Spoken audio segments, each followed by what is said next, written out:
RTL TG80P deydi. Suv chiqaradigan nasosi tiqirlab yotibdi. Buni ochsangizlar video chiqaryapti. Kanalim bor-ku bizning. Shunga qarab ko'rib keldingizlar vaqti bizni. Bo'lmasa açtık.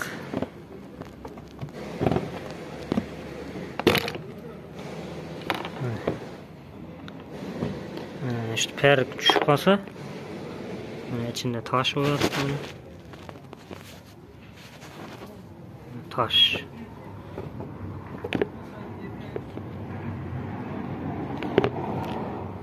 İşte perik düşüp kaladı. Şunun için su çıkmıyordu. Ko'p kommentariyada yozib.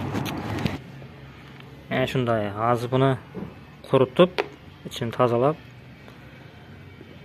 klaylayveramiz buni.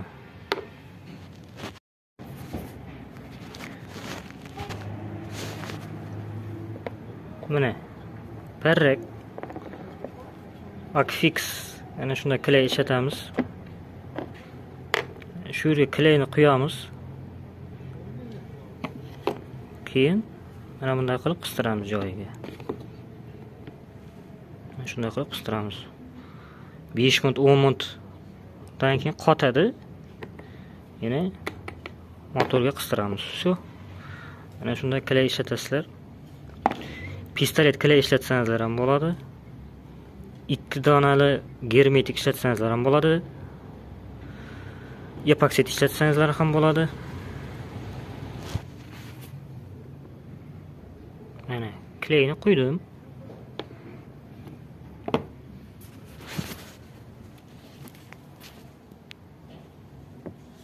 Shunday ko'rganingizda bunday qilib sepib olasiz. Shu.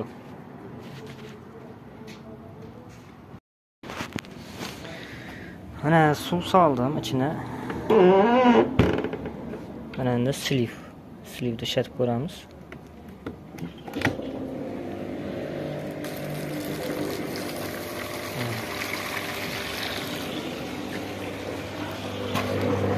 Nasosning ishlashi.